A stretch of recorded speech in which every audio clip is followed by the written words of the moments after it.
Hi, Vincent. We are live. We We are, are live. thank God. We are. We are alive and we are live. How are Yeah, you? doing good. How are you doing? I'm fine. Well, I know I everything about you. We had a chat 5 minutes ago. yeah. But I see that you are walking in the hood, taking picture. Yeah, So examining wildlife, and that's pretty much the only option I have to diversify my free time somehow, except from reading and chatting and just watching movies and working, obviously. So yeah, I love my long walks in the woods. It's beautiful.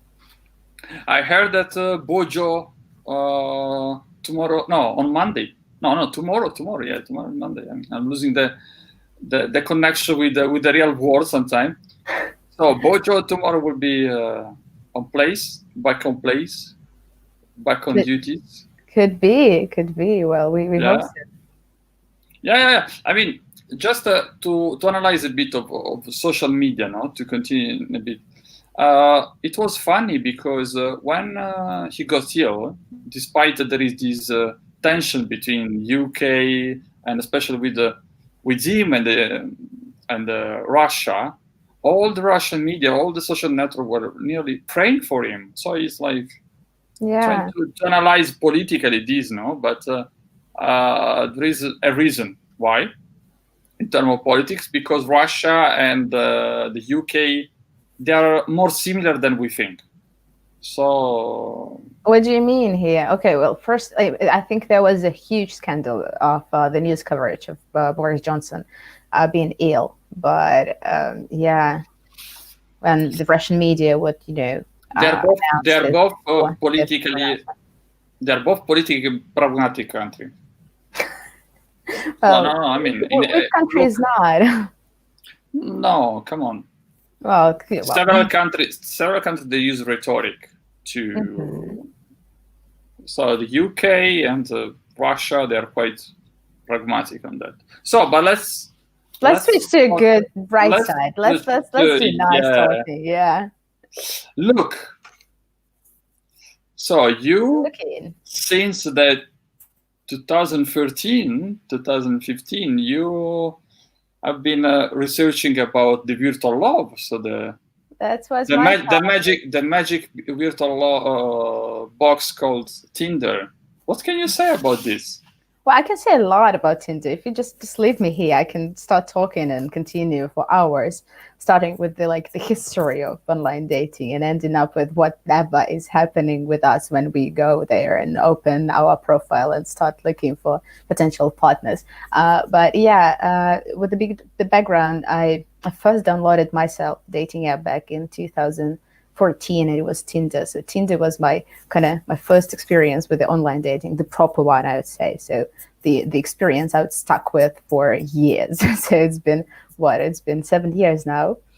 When I'm somehow kind of doing research or either using Tinder for the personal purposes. And yeah, back then, I think 2014 was the first year when it kind of boomed in Moscow in the community of managers of people just kind of being on hand with technology.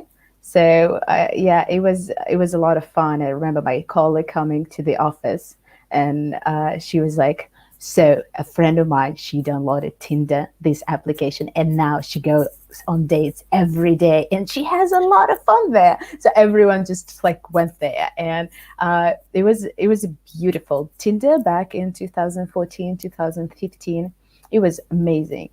Now it's very widespread. It has billions of users, and it's very different. But during these times, during the coronavirus, Tinder made the option of looking for partners worldwide free. It used to be an option for the premium account, but now you can use this passport and you can travel around the world and look for people who elsewhere. So yeah, I think we have a lot of things to discuss. So, but why you decided to research about it? I mean, as a scientist, as Well, I needed to have like a topic, so I started teaching at the university, and I got the position there. So I was a full-time lecturer, but you're expected to run some sort of studies. And I've been always interested, but the technology and social reality merged together, combined, trying to understand what are the impacts of the technology on social processes. So I think I just went through some sort of the breakup recently, and my topic would just kind of fall to the Tinder itself. So probably I really wanted to solve my own issues with Tinder. And So, this is why I was trying to do research to understand why it doesn't work. but what did you discover there? I mean, what? So our first study was about it was about self-presentation, and we've been looking at the profiles of Moscow users, female and male, and we used the theoretical framework of gender roles and theoretical framework of government self-presentation strategies, and we tried to see what's the difference between the men and women while they're building their profiles on Tinder. And we came to the conclusion that, yeah, kind of we tend to follow the stereotypes, we tend to follow embedded gender roles existing and dominating in our society nowadays. So men would try to present them as more adventurous, more masculine, and they would show their status. It will be very obvious on their profiles. While women would tend to focus on their appearance, they would tend to focus on their face, and they would put more selfies, and they would try to create this kind of homey atmosphere, right? So like, this is cozy, this is home, and she can care about the home and all this stuff. So it could be consciously or unconsciously how we are trying to push these gender roles forward throughout our self-presentation patterns and strategies, even on the online dating media. That So was you the want to first say one. you want to say that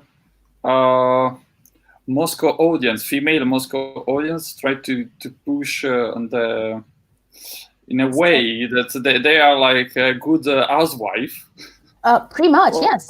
I mean, not all of them, but yes, it was I mean, there. the majority of It them. was, it was, Majority. it was, it was quite prominent. Well, once again, it was a while ago, but we focused on the data collection. I think it was like 5 years ago, and the audience of Tinder has changed a lot.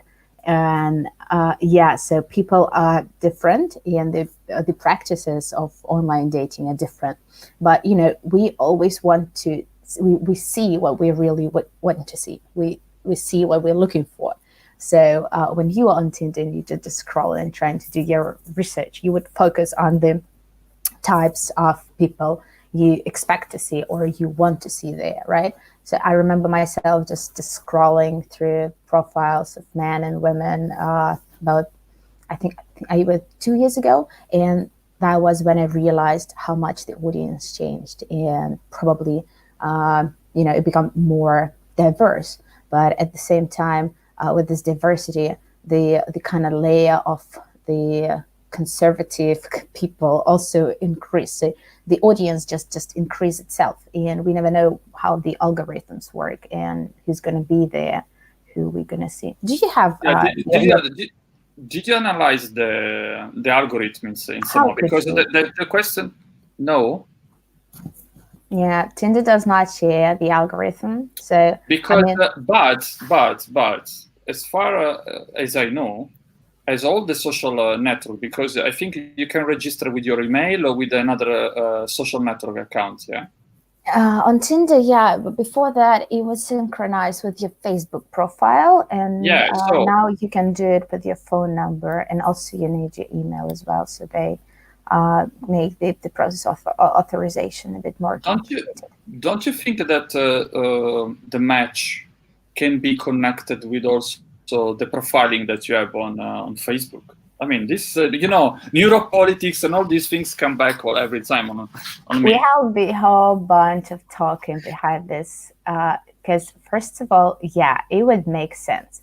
And the first kind of dating media, which were big machines, which use the cards with this little dots, so people would fill up a survey, they would send the data would be coded, and then the machine would try to match those who would have the same preferences. And still some contemporary dating medias, contemporary dating application like OkCupid, for example, they do work on the basis of matching people with similar interests, similar backgrounds. So trying to find the algorithm how those two would fit to each other. But not all of them are working like that. And as Tinder does not share its algorithms, people try to speculate on that as well. The other thing is this kind of a conspiracy behind the dating media. Well, because they all want to make some profit, right? And the longer you use dating media, the more profit you would bring to the owner of this media. So people would how say, it works? How they profit then? how do they profit? Well, if you stay there, you kind of okay. For example, let's just focus on Tinder. I mean, Tinder becomes like the Xerox in Russian for some reason. We always talk about Tinder, even though in Russia Tinder is not the most popular online dating media. But back to that. So how does it work? So what is the monetization strategy? First of all, you usually have the dating media where you need to pay. First websites, for example, Match.com, they were the ones when both partners would have to pay the monthly fee to have an account there. So they have this, kind of not just freemium options, the basic kind of options to use the platform go for free, and then you have to pay for some extra details, for some extra activities and extensions you can add there. But nowadays, most of the online dating platforms, they operate on this freemium version. So you have basic functions. It could be limited somehow. For example, you can go through 100 profiles per day, or you can only search within the certain area. So if you want to go beyond these limitations, you will have to pay. You have to just add some extra money and get a premium account.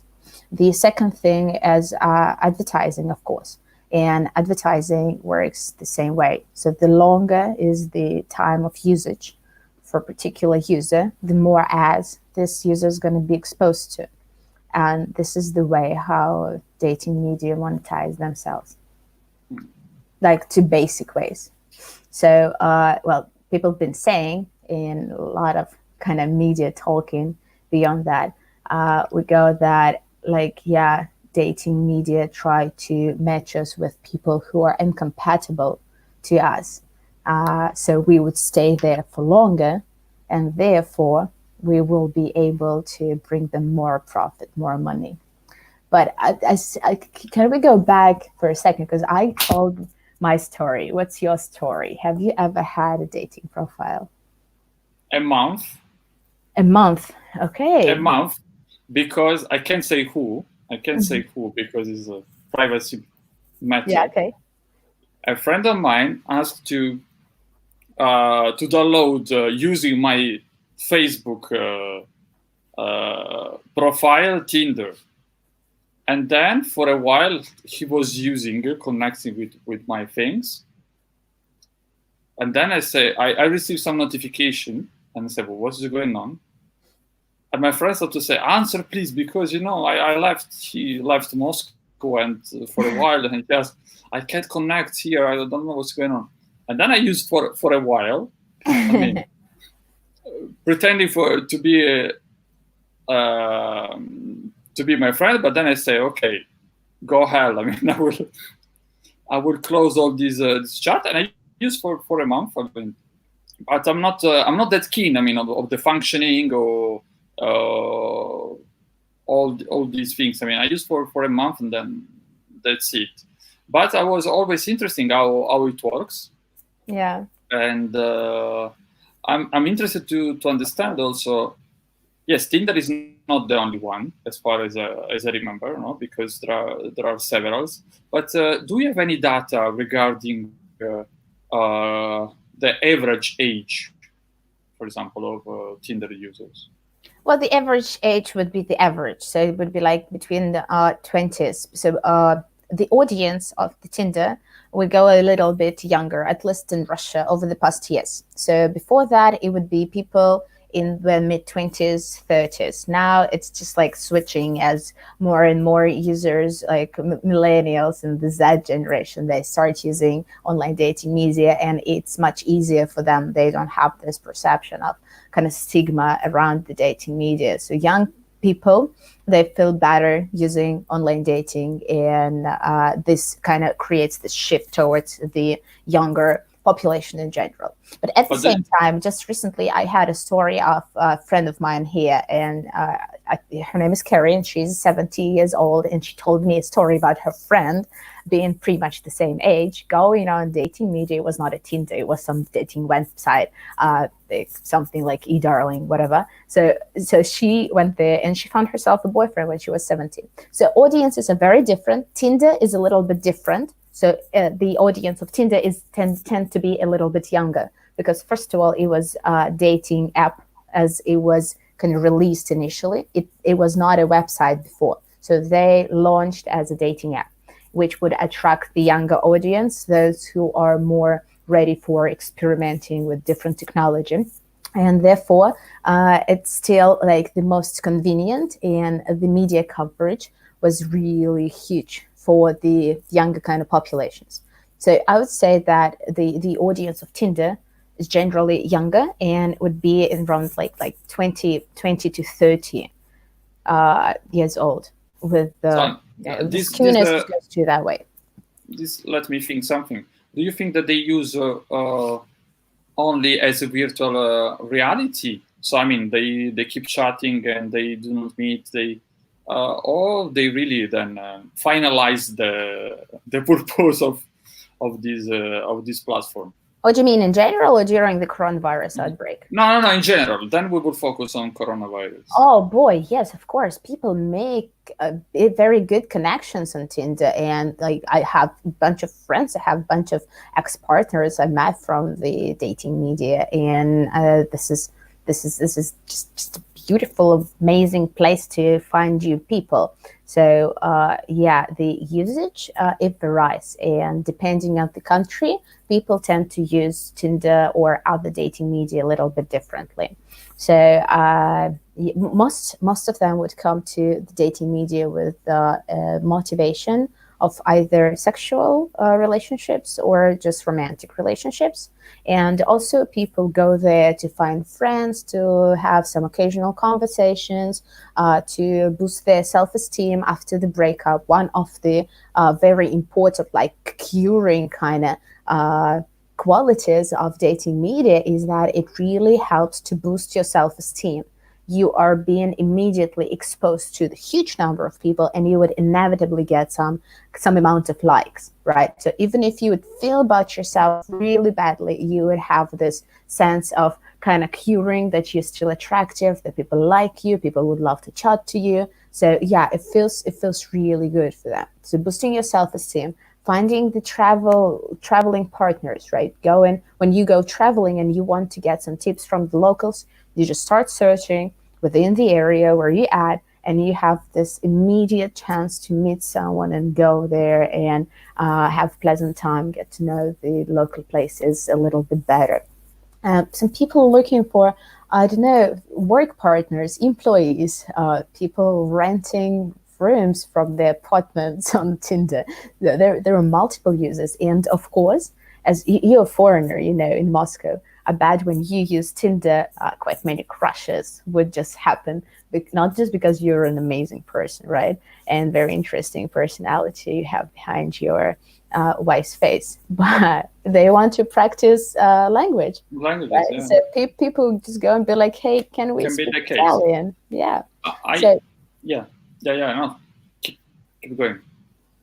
Keep going. More users. No. I mean, I know that you try to analyze what is going on now during the coronavirus, because, I mean, being a dating application, So now miss one of the at least 50%, of the purpose to exist. If we have to postpone Yeah. Italy a meeting. So what's going on Yeah. now? So what's your insights at the moment?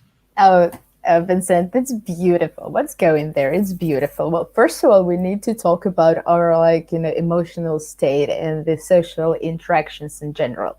I probably have more like normal life compared to you because you've been too busy with work, and I have a little bit less of that as the workload during that times. Yeah. So I did you notice that during the first couple of weeks, uh, you had a very increased number of social contacts, and you kind of hear old ties, strong ties. They would wake up, and people would start talking to you, people you've never heard from for ages. Yeah, I noticed this. I noticed this. So the same thing happens with the dating media.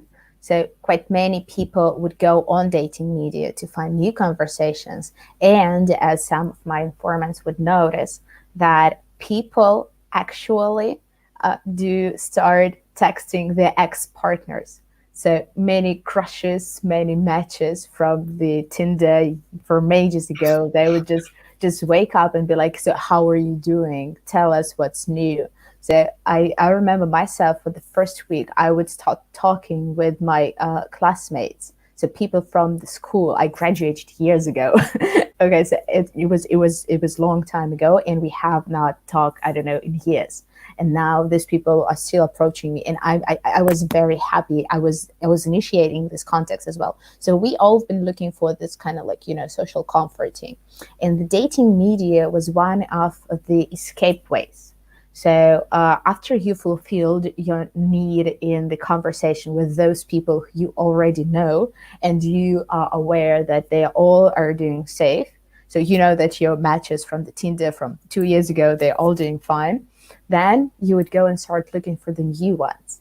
And it was the boost. The second week of the quarantine elsewhere, it would be a boost of the usage in dating media. So it just goes up, and people start looking all around.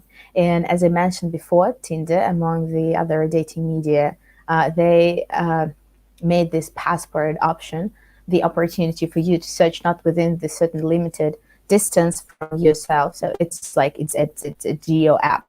So it kind of connects you to the location where you're based, and you can search somewhere around you, like for 180 kilometers around. Okay. Yeah. Yeah, but now you can look for people anywhere. So they made this option free, and of course many would go out of this anthropological curiosity. I don't know what can we say about that. So people just are interested, like what the heck is going on In the in other different countries, yeah. yeah. So yeah, and other dating media, they also have different kind of changes in their technological background. So they would introduce the options to video chat, and they would make the phone calls possible within the application. So yeah, because everyone was really afraid that people would use dating media to meet personally, right? So people would violate the quarantine and self-isolation rules. So dating apps would go with the statements, please do not do that, do not do this, and they would try to make the process a little bit more entertaining. So Yeah, there is any filters as YouTube, as we discussed last time, no, in our second episode together. Any filter or any recommendation or any, let me say, notification about the COVID-19? where? They do On Tinder? on Tinder. Yeah. Tinder, Bumble, all of them, they release their notifications. So they would have a statement. Please do not meet new people. Just like, don't do it now. We know you're suffering. We know it's difficult. Like, don't.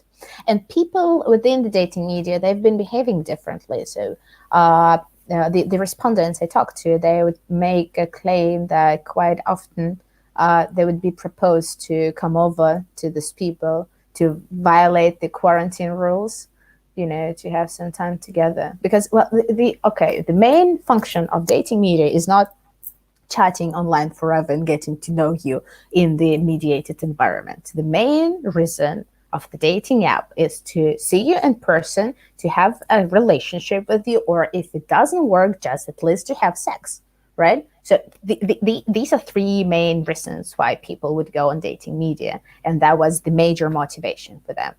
Going online and texting forever, for ages, I mean, it doesn't fulfill you very much. So the thing, the Tinder fatigue, so-called, this is the phenomenon well described by Western scholars. This is when you go on Tinder and then you just get tired because it's pretty much the same. You just go, you scroll through the profiles, you talk to people, you have the same conversation over and over again, and you get tired because it doesn't go anywhere, and you cannot like exit this loop. It just sucks you into this process and it just repeats again and again. So the Tinder fatigue in the case of the quarantine, it would happen much faster. That's why like dating media would really need it to make this process of initiation and having a dialogue more gamified, more intensified. This is why they've been introducing these new features such as the passport for free or video messaging, video conferences. I have a question regarding this. So the interest of Tinder or the other, let me say, similar application is to boost the number of users, no, of consumers, let me say, in somehow. Do they send any recommendation to don't share or private, let me say, accounts? I don't know, WhatsApp or Facebook or Instagram. So there is any recommendation of this? Oh, it's a very good question and a very problematic issue. And so I would break it into two. First of all, yes, of course, Tinder and other applications, they do care about your privacy and they care about the violation of your kind of personal information by the others. They suggest you not to jump into the other media, for example, Facebook Messenger or I don't know, WhatsApp or Telegram, before you actually meet a person or you develop some sort of the relationship, so you'd know that's not a scam, right? Because nowadays everything is mediated and people tend to send each other personal photos. People send each other nudes. People, I don't know, have sexting sessions. People masturbate online. People do this stuff. And I mean, people do this, and this is obvious. This is what dating media also is for. But at the same time, you are very vulnerable because the person behind the screen could be a bad one. It could be a scam. So, I mean, they would save the conversation. They would have your private pictures, and they might, just go and blackmail you. And they would say that they would upload these pictures on the internet. So, yes, Tinder and other dating media, they would suggest you're not doing that. But that's the thing I really wanted to discuss with you. So, I think that quarantine and the practice of mediated sexual relations or sexualized relations, it would go beyond that, and after that people probably would change their attitude, not just to the online dating but to the things like sexting. So I think that we would need either the new regulations or new software that would make it secure for other people to get into such sort of the conversations, because it works, first of all, right? And the second of all, it's dangerous for your personal data, and you never know what's going to happen to it and who's behind the screen. What do you think about it, about the dangers? No, I think it's all in the social network, so you can find a scam. So it's quite dangerous. I mean, even in we are switching. Do you remember when we received the spam emails? No, please contact me. I have 1 billion. Yeah, on African, so and so on. Yeah, but but now it's more sophisticated. This because people looking from the psychological point of view, in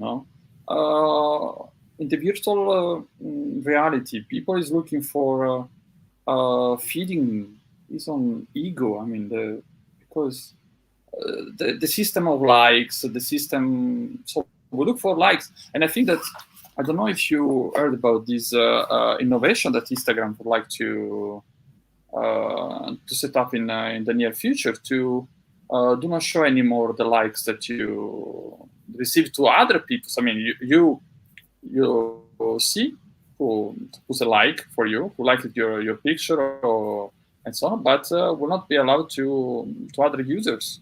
I mean, or followers to see. I mean, this I think will change Social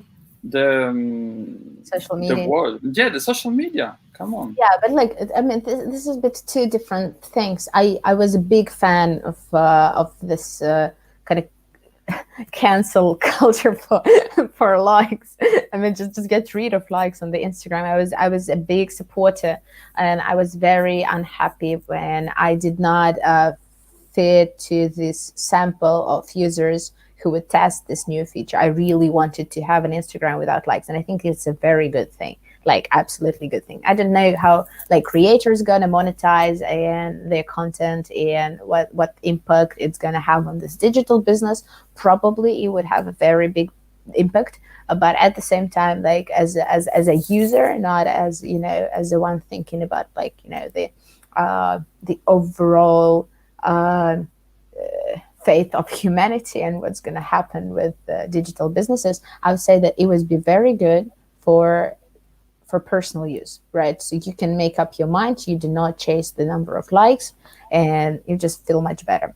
But what I'm talking about is about, Yeah, if it's dangerous or not. I think that now. It's used to be private. It's something private going online, and Yeah. when it's going online, it has a chance to be exposed.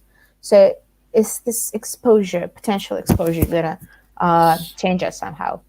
Look, I'm now in these days analyzing all the problem of this contact tracing application, no? That software that the governments want to use for the second stage, for the second part of this quarantine and opening the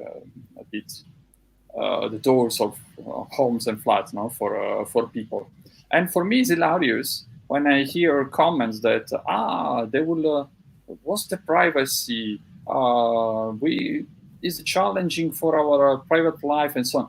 Look, you spend 40 days, even 2 months in some country, 24/7 on social media. You share everything. You share what you are going to eat, what you're going to cook, how many times you visit even the toilet or whatever you want, how many roll of or package of toilet paper you use, no? And I mean, it's hilarious that people concerned about the use that a government can do of data in this, even being like a bit IT literates, you know? So I mean, not knowing how a Bluetooth system works and how, for example, a profiling technology works, no?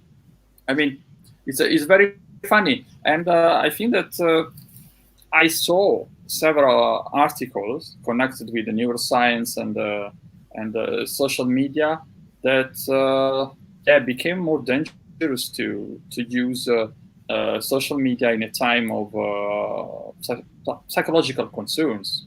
So I mean, it's quite dangerous. I don't know what will be later. I mean, when we'll come back to the new normal or the let me say, or the old normality. You know, we will live our life as usual.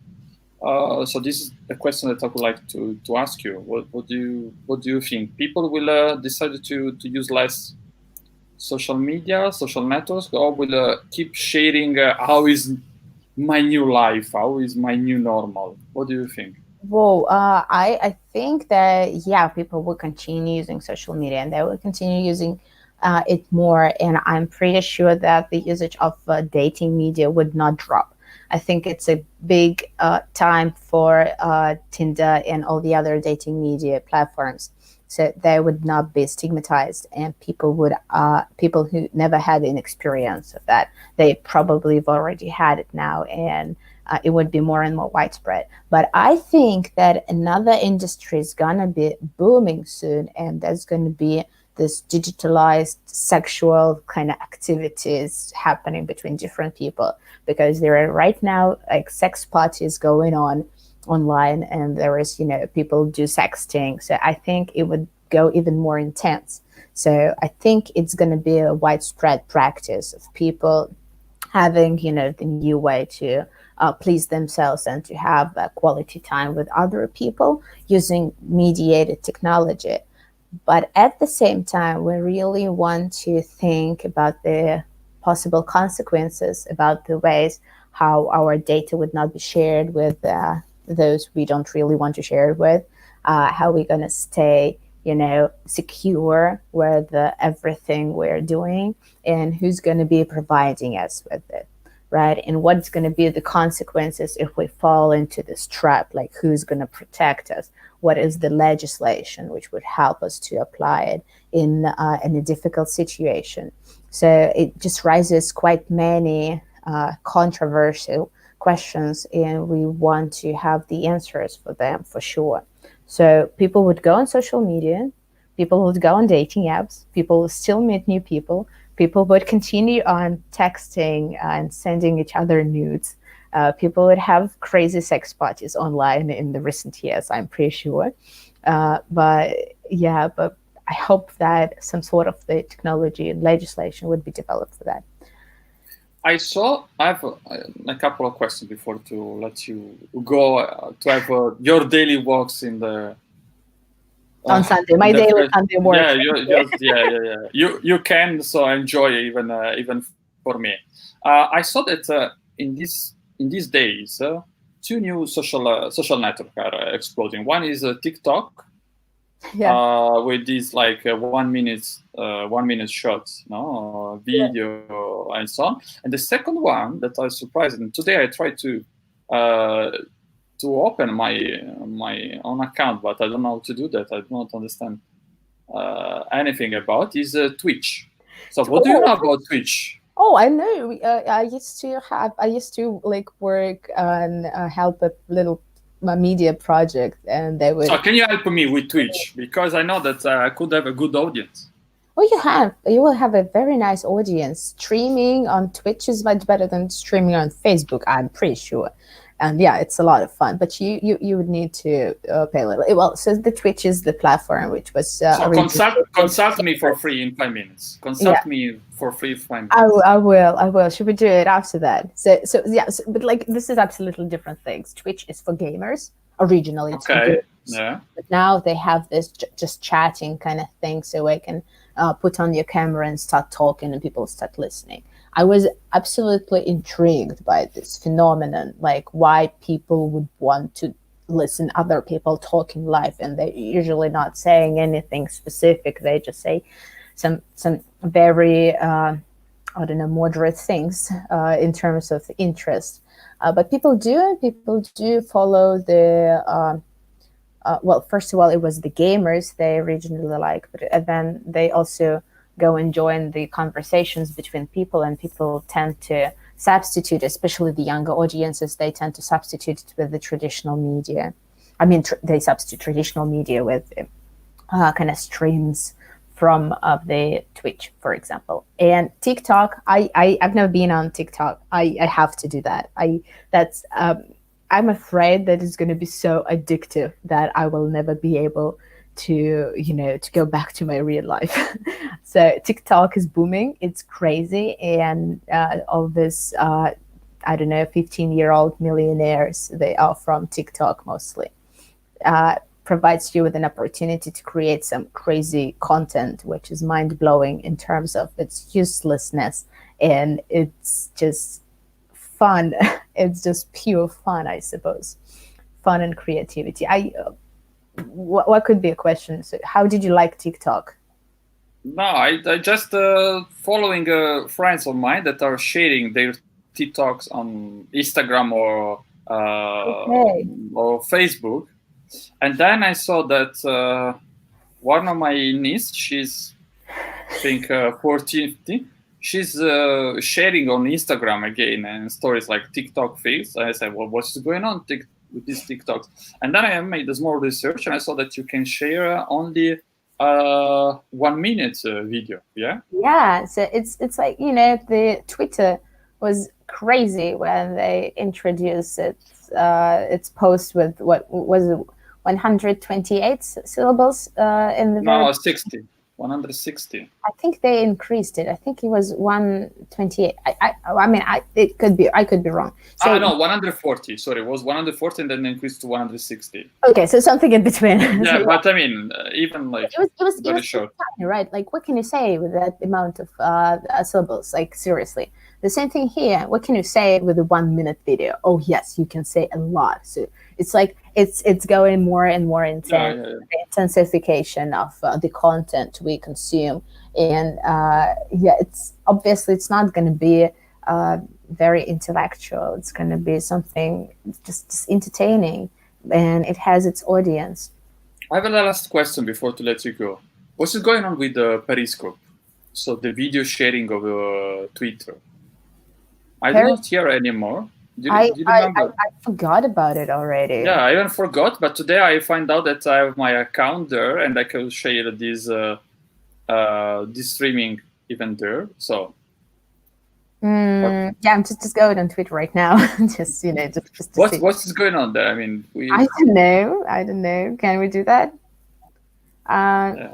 Well, anyways, I'm pretty sure that for the future, the visual content, first of all, video content. Secondly, it's going to be absolutely very successful because people, well, even myself, I noticed that I forgot how to use commas properly and full stops in the sentences. So, well, we still know how to write, but it takes time. It's much easier to say something.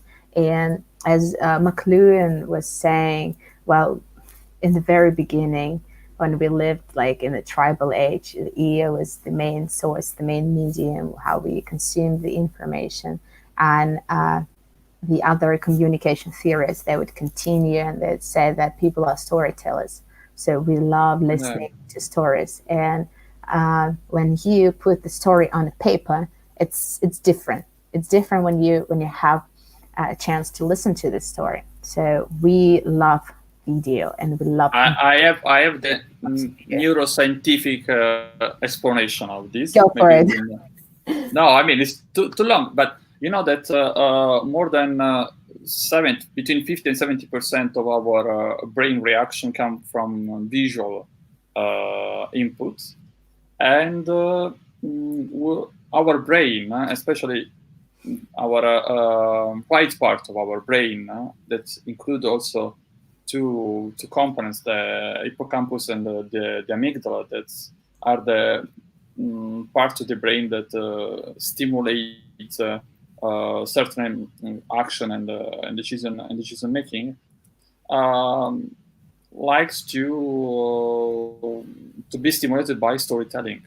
Absolutely. I mean, so that's why a book, for example, provides you different emotion than 1 minute storytelling. If you notice now, all the writers, they're providing a summary of their book with a video, 1 minute shot, telling their stories, trying to intrigue, try to attract you, and then maybe you will take. You will buy the book. Also now, all these audio book, but read not by the author but by actors. Why? Because they know how to. Yeah, because there is a storytelling. It's very long to explain, but there is a neuroscientific explanation to that. That I'm using to analyze, for example, certain campaigns. So I agree here, and this is what makes it pretty dangerous again for the society. So if we compare this tribal age when people lived in tribes and then literate age when people start reading, we'd say that with the appearance of the printing press, people would become more individualistic, right? Because they would get a chance to go and stay themselves in the places where they're staying, to read something and then to reread it again and then to make up their mind, and only then they would go and communicate with others. Social media is absolutely different. It's just bringing us back to this like certain global village. The consumer is different. Absolutely. The way how you're consuming is different. So we might skip this, kind of thinking stage. So we would get a very emotional message, very appealing, from someone who has a lot of charisma, and this person would just persuade us simultaneously, and we will believe this person because we never care about what is said. We care about how it's said, right? And this is the logic of the good reason. We want this message to be appealing to our emotions, to our personal experiences, to our backgrounds. And it's never the content itself, it's the way how it's been presented. So with this, increased amount of video communication, video conferencing, the understanding of the reality, the understanding of what this person's trying to say would be switching. So it's getting more personal at the same time, and it has a different sources of the persuasion. So it's not the content itself, it's not the idea, it's the way it's presented. No, it's not the content. It's not the content at all. It's the way we're telling. And what I'm telling to my neuropoetic students sometimes is that our brain's like a guitar. So you have to touch well the ropes, the chord, and to play, or even a piano. I mean, you have to be able to tape and to play well, because it's not the content, it's not the symphony, it's not the song that you're going to sing, but it's how, and the moment, the timing is also important. So, Olya, I want to thank you. I hope that the next time we'll go to analyze something connected with social media and the spreading of conspiracy theory, because I'm very interested, because now also this a new phenomenon, no? This spreading of and sharing of conspiracy theory, even regarding the COVID-19. So it's like we are flooded of these theories. Like, you remember when I shared some days ago with you that post like of the Simpson cartoon regarding 5G and coronavirus, no? So it's, I mean, it's real. It's real. It's real. I mean, it's real. Yeah, it's real. People believe like that. I think it's oh my god, it's just too bad. It's just too bad, but we will go through it, I'm pretty sure. But first, let's see how the love on the internet is gonna be continuing its development and finding. Yeah, I will be waiting for feedback. All right. So okay. Good time. Have a good Sunday. Yeah, you too. And thank you so much for those who followed us. Of course, you can get also an audio version in a few days on my podcast accounts, 1984 by Vincent Ligorio. So I will upload very soon the audio version. And of course, you can share and spread these videos from my account, Facebook account and YouTube account. On Wednesday, we have a very interesting podcast with Dieter Brockmeyer regarding the digital world and what is going on on that way today and in the future. So have a nice Sunday afternoon or evening or morning, wherever you are now, and see you soon. See you,